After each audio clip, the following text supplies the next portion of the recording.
Hey friends, and welcome back to Gardening Suburbia. My name is Amanda and today we are planting our garlic. So this year is going to be kind of an experiment of sorts. Last season I did not have a good garlic harvest, but this year I decided to go ahead and buy from an organic, natural garlic farm. It's kind of a collective of farms up north from me, up in Wisconsin, Michigan area. So I have three varieties with me today. I have an elephant garlic, which is more of a leek. They're very large cloves, mild garlic flavor. I have my chestnut red, which is a hardneck variety.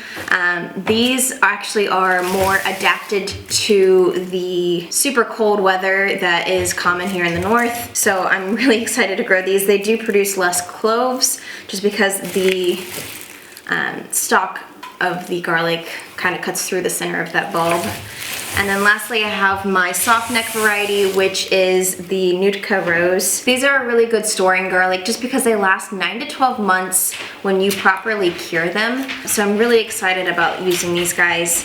I'm gonna go ahead and show you guys the stages for prepping your garlic before planting it out. So I have already peeled a majority of this garlic, separating the cloves. I left 2 whole bulbs of both the Nootka Rose and the Chestnut Red, just to go ahead and show you guys how to go ahead and separate these cloves and determine if there are any bad cloves that you probably shouldn't be planting. So with the Chestnut Red, the hardneck variety, well, with both varieties, you're just gonna go ahead and massage the paper down until you get to a point where you can see the cloves clearly. And then you really want to be pretty gentle with this process just because you don't want to break the bottoms of these cloves. If you break the bottoms, they're not going to grow roots. So you want to be kind of easy with them, making sure that they still have that bottom piece. So we're just going to continue to work on this bulb, separating it from the others.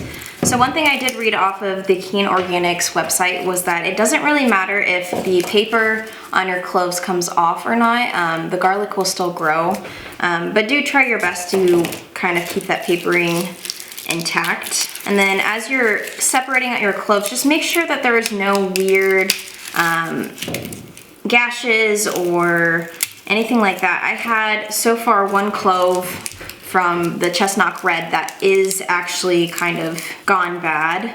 And so I'm not gonna actually plant this guy. I'm actually gonna throw this in the compost just because he's a little far gone. So as you can see with this guy, he has some spots on him, and this garlic clove is not going to give any sort of bulb when planted, unfortunately. But that's okay. It's kind of expected to have at least 1 or 2 cloves that has been damaged. So here I have the Nootka Rose. This is that soft neck variety, and as you can see, it has no hard stalk in the center. This is another clove, another clove, another clove, another clove.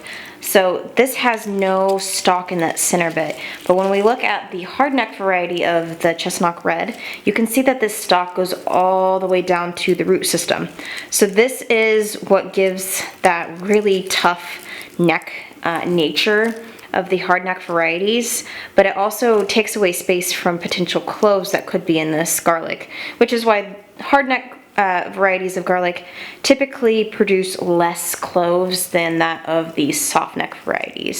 So out of all of the cloves of garlic that I've peeled and separated, I only lost 3 cloves of garlic. Now I did split my garlic haul in half with my sister, so I can't really speak on how many cloves of garlic she lost in her half, but 3 out of, I think I have like 80 odd cloves of garlic here. It's not too bad, and I'm not too upset about it because I really don't know that I have all of the space for all of this garlic. We will see once we get out there. I do know that I'm going to be kind of interplanting and using more of a triangle method, which I'll show you when we get out there. For the smaller cloves, the larger cloves, I'm going to make sure that I give them ample space so that I can try my hardest to get the largest amount of garlic this next season compared to my wimpy, pathetic garlic harvest that I got earlier this year. We are now going to move on to sterilizing and fertilizing our garlic.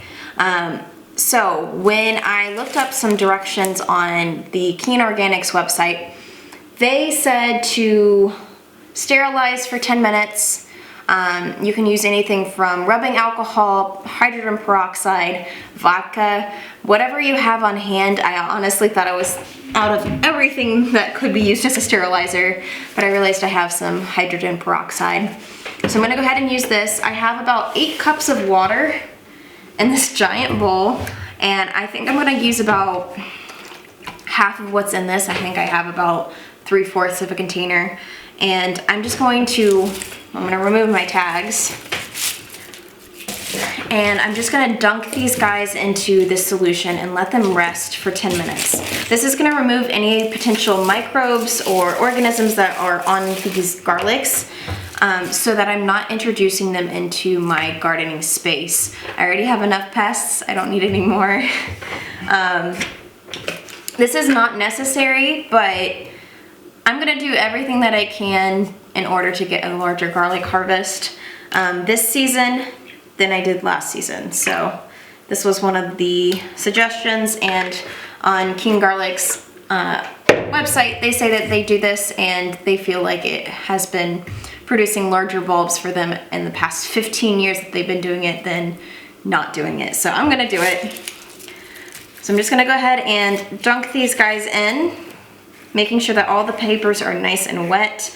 I'm gonna keep their tags in their respective places so that I do not get them mixed up. I did put my 2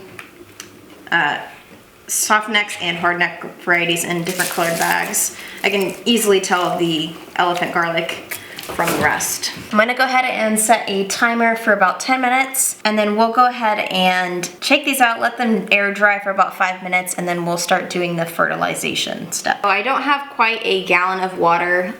It's just kind of like room temperature water. I have about 12 cups of water, which is 4 cups short of a gallon. So I'm gonna use a little less of my fertilizer than the full 1/8 cup, which is 2 tablespoons. So I'm gonna use a little less than 2 tablespoons of this fish fertilizer. This stuff is kind of stinky, so just beware, especially once we go ahead and start planting out the garlic. The garlic will have a lovely smell to it, which your hands might smell like for just a little bit.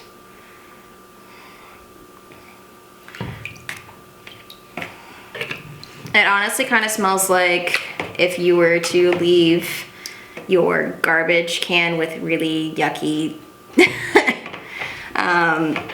like soupy stuff at the bottom. That's what this smells like.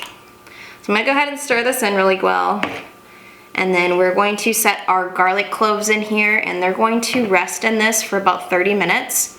You can leave your garlic cloves in this fertilizer solution for up to 3 days.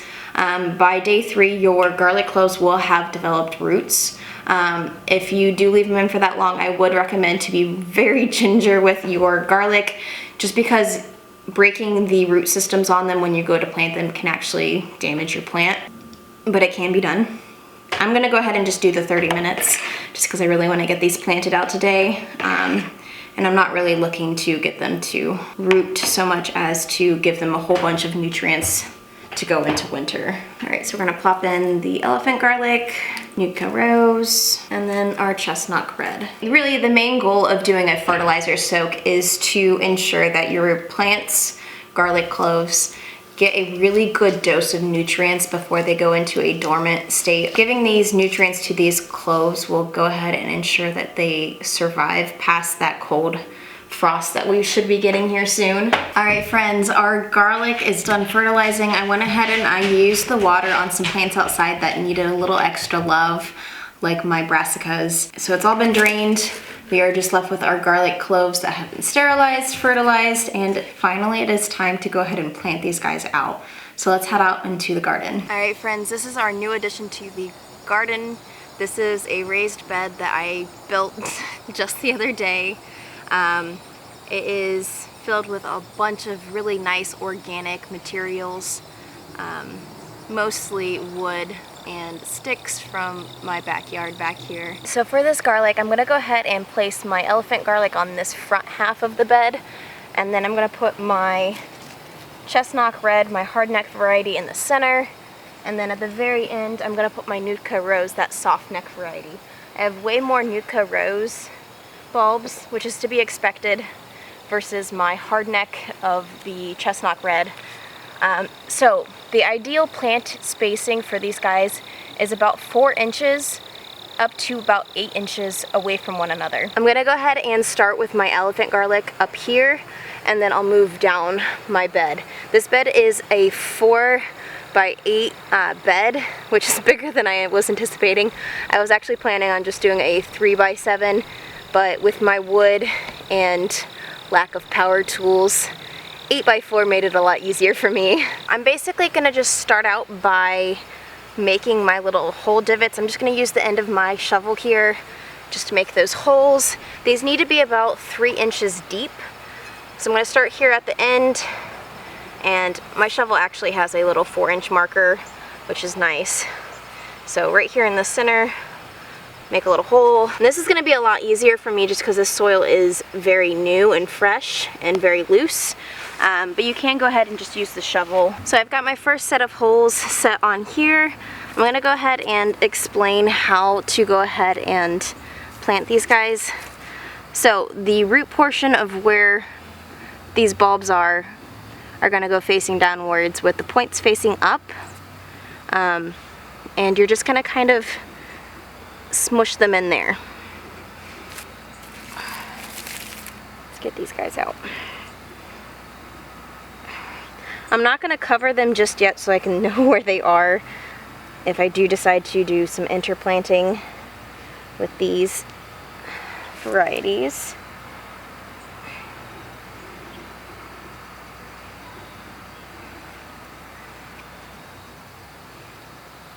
Alright, so I've got 4 of my elephant garlic left. I'm gonna go ahead and do this front row as elephant garlic.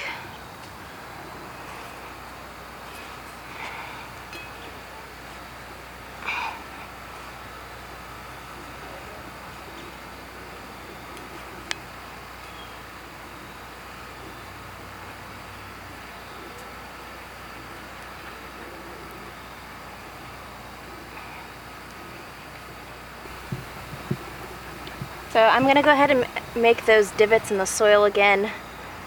Just a nice little hole every 4 inches, a couple inches deep.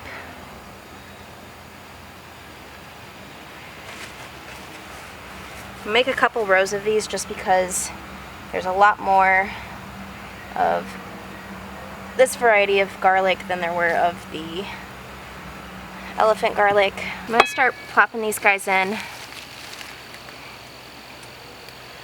And I'm going to separate out the really small ones. So as you can see with this Chestnut Red hardneck variety, this bulb is a lot larger than this one. So I'm going to go ahead and start planting with these guys, and then I'll use these guys at the very end and do like a closer sowing of these.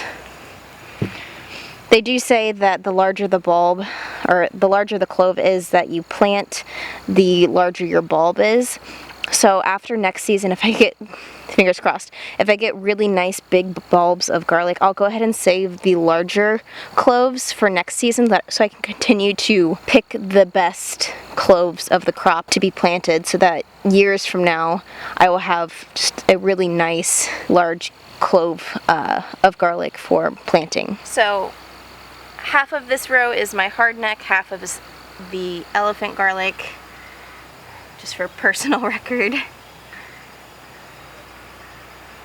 And I'm planting about knuckle deep to this first knuckle, and making sure again that the point is facing upwards. So the first 3 on this row are my hard neck, and the last 1, 2, 3, 4, 5 will be our soft neck variety. So we're gonna go ahead and start putting in our soft neck. I'm gonna plant these smaller bulbs and this closer planting here. And then we're just gonna go back to the regular 4 inches apart. So I definitely think that we're gonna have more than enough space on this other half of the bed to actually plant some flowers. I think that I have a few perennial flowers on my front porch that need a spot in my garden. I have some lavender as well as some daisies that I got on clearance because box stores typically try to push out flowers during this time of year just because it's not something that most people go trying to buy. So we'll see how much space we have left. I don't want to encroach too much on our garlic bed here, just because again my goal is to get big glorious bulbs of garlic next season. But if we do happen to have some space, I may plant something on this other end of the bed. So we have just about 5 bulbs of garlic left, or 5 cloves of garlic left. I'm just gonna go ahead and plop these in, and we're definitely gonna have space to put some perennials on this end of this bed, which is super exciting. I was just thinking about how I need something to bring the pollinators in. Well, actually, yeah, okay.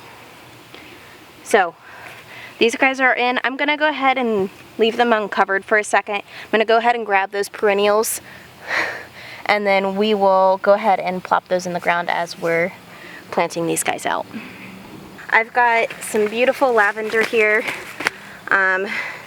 It was not $12.98. I got this for I think like half off, so like $6 for a lavender plant, and this will come back next season.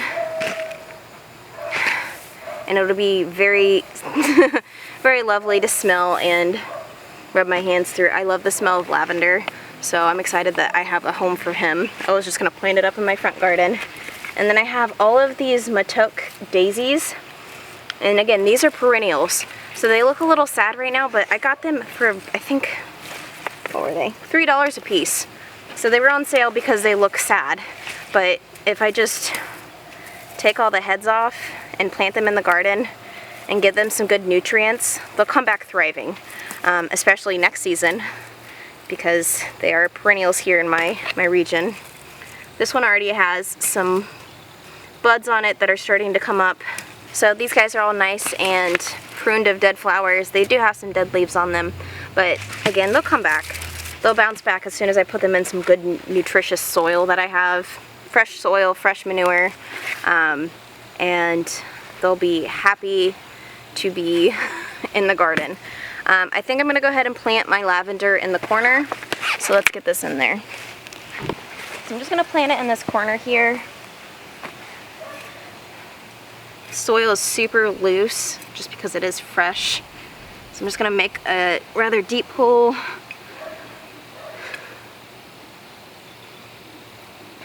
And then I'm just gonna kind of plop this guy out. And I'm just gonna work his roots.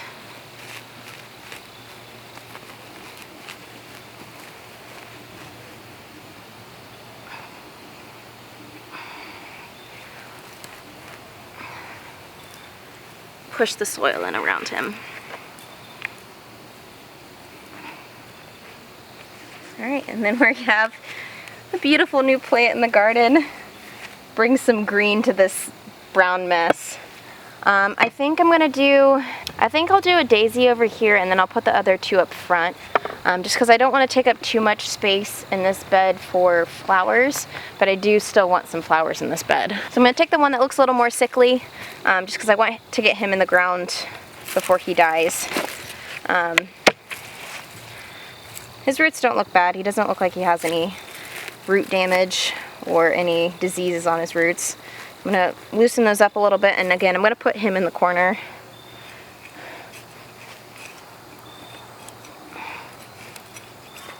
And these guys should really bounce back quite fast just because of how much nutrition and moisture is in the soil right now. So there we have our garlic and some pretty flowers for the garden. I'm gonna go ahead and cover everything up, and then we're gonna put a really thick layer of mulching. You can use anything from pine to leaves to grass clippings, just regular mulch, or even I'm using straw that I found on sale just because it's Halloween season. There's a lot of straw. So I'm going to put about 3 to 4 inches of straw on top of my garlic. And then I'm actually going to take a little extra precaution because I have really rude squirrels and deer and rabbits that like to dig up in my garden. I'm going to go ahead, I have this net that I was going to use earlier this season but just haven't gotten to putting it up. I'm going to go ahead and cover my entire bed. I do not want the squirrels or pests to kill off my garlic before I can use it. And so I'm going to take that extra step of covering my garden beds just so that they do not have a chance to do that. You know, squirrels, if there's a will, there's a way. So I'm sure they'll potentially find a spot in my design or a flaw in my design and still manage to dig something up. So I really recommend watering in your garlic after you're done planting. I did not do this because my soil was already so moist from it being in bags.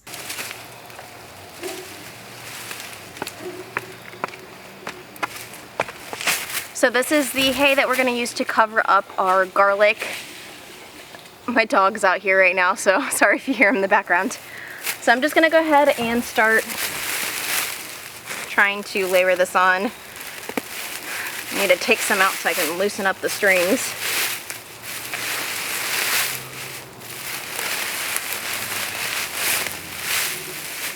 So I really am just going to go ahead and just layer it over the garlic portion of the bed. And not worry too much about where the perennials are because they don't really need the extra heat or mulching. This will also keep weeds down. With this being a new bed, I shouldn't have to worry about that too much this next season, but the season after will be when the pests and weeds will start getting pretty bad. Alright, so this is the netting that I got off of Amazon. It's UV and rot resistant, lightweight, easy to cut. So I'm going to go ahead and just kind of drape it over. It's why I kind of have these poles here on each of the corners and then kind of tack it down a little bit.